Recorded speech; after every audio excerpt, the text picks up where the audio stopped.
Hi చిట్టి ప్రాణాలు, మీకు తెలుసు కదా మేము ఎంతో కష్టపడి ఎన్నో విషయాలు సేకరించి ఫ్యాక్స్ వీడియోలు చేస్తున్నామని. సో ఒక చిన్న హెల్ప్ అడుగుతాను, కాదనకుండా చేస్తారు కదూ? చేస్తారులేండి, నాకు తెలుసు. అదేంటంటే ఇంకా ఎవరైనా సబ్స్క్రైబ్ చేసుకోకుండా మన వీడియోలు చూస్తున్నట్టయితే మన ఫన్మోజీ ఫ్యాక్స్ ఛానల్ ఇప్పుడే సబ్స్క్రైబ్ చేసుకుని ఆ పక్కనే ఉన్న గంట సింబల్ ని కొట్టండి. దాంతో ఈ చిట్టి ప్రాణం చాలా హ్యాపీ ఫీల్ అవుతుంది. ప్యాంట్ పెట్టానా? పెట్టాను. డ్రాయరు ఉన్నది ఒకటే కదా, అది ఒంటి మీద ఉంటే లోపల పెడతాం. ఓన్లే రెస్టం పేస్ట్ అన్నీ ఉన్నాయి. All right.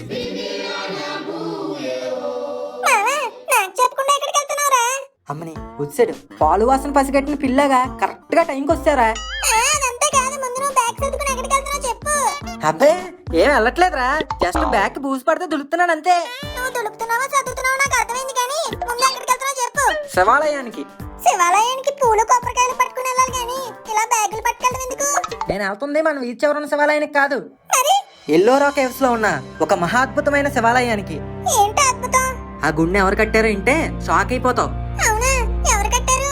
అది తెలుసుకోవాలంటే మిస్ అవ్వకుండా ఈ వీడియో మొత్తం చూడు.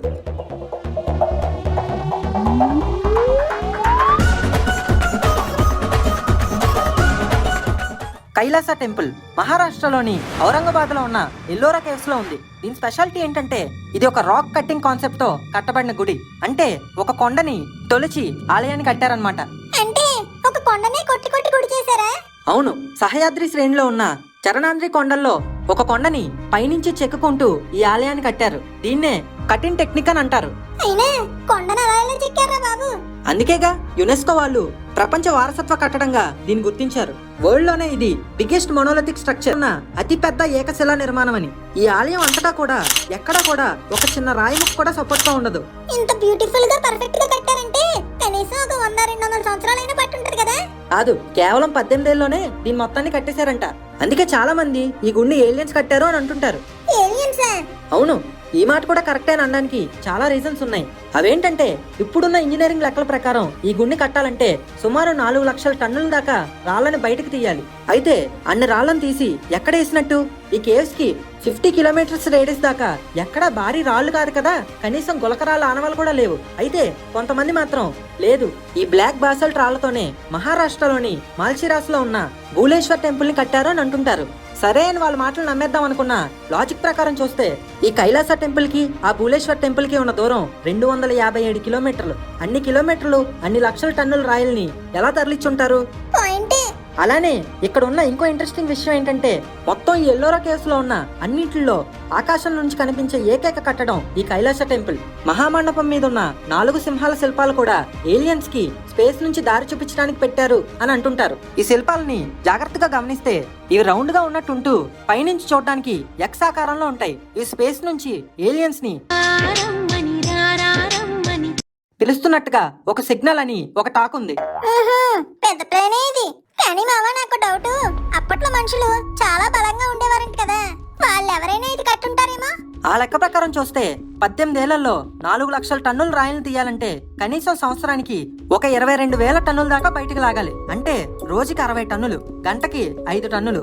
24 గంటలు పనిచేసినట్లు లెక్కేసుకున్న ఒక గంటకి 2.5 టన్నులు బయటకు తీయాలి. ఇది అప్పటి మనుషులకైనా ఇప్పటి మనుషులకైనా ఇంపాసిబుల్ టాస్క్. పైగా ఈ టైం అంతా ఓన్లీ రాళ్ళను పగలగొట్టడానికి వాటిని బయటికి తీయడానికి పట్టేస్తే ఇంక శిల్పాలు ఎప్పుడు చెక్కుతారు? మొత్తం గుడిని ఎలా డిజైన్ చేసి ఉంటారు? ఇంకొంతమంది మాటల ప్రకారం చూస్తే ఈ గుహల కింద ఇంకో లోకం ఉందంట. అంటే అవును, కిందకు వెళ్ళడానికి ఇక్కడ నుంచి చాలా మార్గాలు ఉన్నాయంట. అయితే ఈ దారుల్లో ఒక 10 అడుగుల లోపలికి వెళ్ళాక ఇక అక్కడ నుంచి మనిషి వెళ్ళడానికి వీలు లేకుండా కేవలం చిన్న చిన్న రంధ్రాలే ఉన్నాయంట. ఈ ఏలియన్ థియరీస్ నమ్మే వాళ్ళు ఇవి మరుగుజ్జు మనుషులు తవ్వినవని, కేవలం వాళ్ళు మాత్రమే ఈ మార్గం గుండా వెళ్ళగలరని అంటుంటారు. మా మాటలకి ఇవే సాక్ష్యాలంటూ ఈ గుడి మీద ఉన్న కొన్ని చిన్న చిన్న మనుషుల శిల్పాలని ఎగ్జాంపుల్ గా చూపిస్తున్నారు. అలానే ఈ ఆలయంలో నేల మీద పడేలా వెంటిలేషన్ షాఫ్ట్స్, హోల్స్ ఉన్నాయి. ఇవి లోపల ఉన్న వాళ్ళకి గాలి వెళ్ళటం కోసం సెట్ చేశారని కొంతమంది ఆరోపణ. అదంతా ఓకే మామా, ఇంతకీ నీకేమనిపిస్తుందిరా? నిజంగా ఈ గుడిని ఏలియన్సే కట్టారంటావా? ఖచ్చితంగా అయితే చెప్పలేనురా. చరిత్రకారులు కూడా పూర్తి స్థాయి ఆధారాలు లేకుండా అలా అప్పటి మనుషులు జామెట్రీ, మ్యాథమెటిక్స్, ఇంజనీరింగ్ నాలెడ్జ్ ని ఏలియన్స్ ఖాతాలో వేయొద్దని అంటున్నారు. వీళ్ళ పరిశోధన ప్రకారం ఖచ్చితంగా ఈ కైలాస టెంపుల్ ని ఎప్పుడు కట్టారో అనే ఆధారాలు లేకపోయినా కొన్ని శాసనాల ప్రకారం మాత్రం దీన్ని 1300 ఏళ్ల క్రితం రాష్ట్రకూట రాజు అయిన కృష్ణరాజు కట్టించారని అంటుంటారు. కర్క సువర్ణ వర్ష అనే రాష్ట్రకూట రాజు కూడా గుజరాత్ లోని సిద్ధాంశి అనే ప్లేస్ లో క్రీస్తు శకం 812 నుండి 13లో విడుదల చేసిన బరోడా రాగి పలకంలో ఈ కైలాస ఆలయానికి 8వ శతాబ్దంలో ఈ కృష్ణరాజే పోషకుడుగా ఉన్నట్టు చెప్పారు. నిజానికి 6వ శతాబ్దం నుండి 10వ శతాబ్దం వరకు ఈ ప్రాంతాన్ని ఈయనే పాలించాడు. ఈ గుడి ఎంట్రన్స్ లో ఉన్న 2 ప్రాంగణాలు, వాటి దగ్గర ఉన్న 15 మీటర్ల ఎత్తు కలిగిన 2 పెద్ద ఏనుగులు, అలానే 2 విజయ స్తంభాలు కూడా రాష్ట్రకూటుల పాలానికి గుర్తులే అని చరిత్రకారులు చెప్తున్నారు. కొన్ని కథల ప్రకారం 1వ కృష్ణరాజుకి ఆరోగ్యం బాగోలేకపోతే రాణి ఆయన త్వరగా కోలుకుంటే నీకు ఆలయం కడతాను స్వామి అని శివుడికి మొక్కుకుందని, ఆరోగ్యం బాగవడంతో కొన్ని వందల మందిని పనిలో పెట్టి రోజుకి 16 గంటల పాటు పనిచేయించి ఈ ఆలయాన్ని కట్టించిందని కొంతమంది చెప్తుంటారు. 16 గంటలంటే మరి అప్పట్లో కరెంట్ లేదు కదా మామ. పవర్ ఉన్నా లేకపోయినా బుర్ర ఉంది కదరా, మంటల్ని వెలిగించి పనులు చేసేవాళ్ళు. అలానే పగల టైంలో కూడా లోపల అంతరాలయాన్ని చెక్కేటప్పుడు కాంతి లేకపోతే కాంతి కోసం అద్దాలను వాడి సూర్యకాంతిని రిఫ్లెక్ట్ చేసుకునే వాళ్ళంట. ఇంకొన్ని మరాఠీ పురాణాల ప్రకారం ఈ టెంపుల్ ని కోకాస అనే వాస్తుశిల్పి కట్టారని ఉంది. దీన్ని చెక్కే ముందు వైదిక సంప్రదాయాల ప్రకారం శిల్పులు మునులు మహాయజ్ఞం చేసి ఆ శిలల అనుమతి తీసుకుని స్టార్ట్ చేశారంట. అందుకే ఈ రోజుకి లోపల మంత్రాలు చదివితే దానికి తగ్గట్టుగా రాళ్ళు వైబ్రేట్ అవుతాయని చాలా మంది చెప్తూ ఉంటారు. గుడి కూడా మొత్తం మన శరీరంలో ఉన్న 7 చక్రాల్ని సూచిస్తూ ద్రవిడియన్ స్టైల్లో ఉన్నట్టు ఉంటుంది. మొత్తం 600 పైగా స్టాచ్యూస్ తో అద్భుతమైన డ్రైనేజ్ సిస్టమ్ తో ఈ గుడి కట్టబడింది. ప్రపంచంలోనే అతిపెద్ద క్యాంటిలీవర్డ్ రాక్ సీలింగ్ కూడా ఈ ఆలయంలోనే ఉంది. మామ, అసలు ఎల్లోరా కేసులో ఎన్ని కేసులు ఉన్నారా? టోటల్ గా అయితే 100 ఉన్నాయి, కానీ 34 వాటిల్లోకి మనల్ని ఎలవ్ చేస్తారు. అసలు వీటికి ఎల్లోరా కేసు అని పేరెందుకు వచ్చింది? ఫస్ట్ ఎల్లోరా అని వేరులేని అని అనేవారు. ఇక్కడ ఎలగంగా రివర్ ప్రవహించడం వల్ల దీని పేరు మీద ఎలపురా అని, ఆ తర్వాత ఏలూరు అని, ఆ తర్వాత ఎల్లోరా అని క్రమక్రమంగా పేరు మారుస్తూ వచ్చారు. ఓహో, మరి టెంపుల్ కి కైలాస టెంపుల్ అని ఎందుకు పేరు పెట్టారు? ఒకప్పుడు ఈ గుడి మీద తెల్లటి ప్లాస్టర్ లాంటి ఒక లేయర్ ఉండి చూడడానికి అచ్చం కైలాస పర్వతంలో ఉండేది. అందుకే దీనికి కైలాస టెంపుల్ అని పేరు పెట్టారు. ఇప్పటికీ ఆలయం మీద కొన్ని చోట్ల ఈ లేయర్ ఉంటుంది.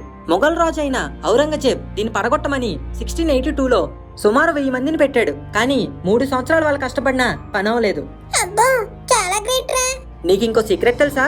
అసలు ఈ ఆలయాన్ని ఇంత ఫాస్ట్ గా కట్టడానికి కారణం భూమాస్త్ర అంట.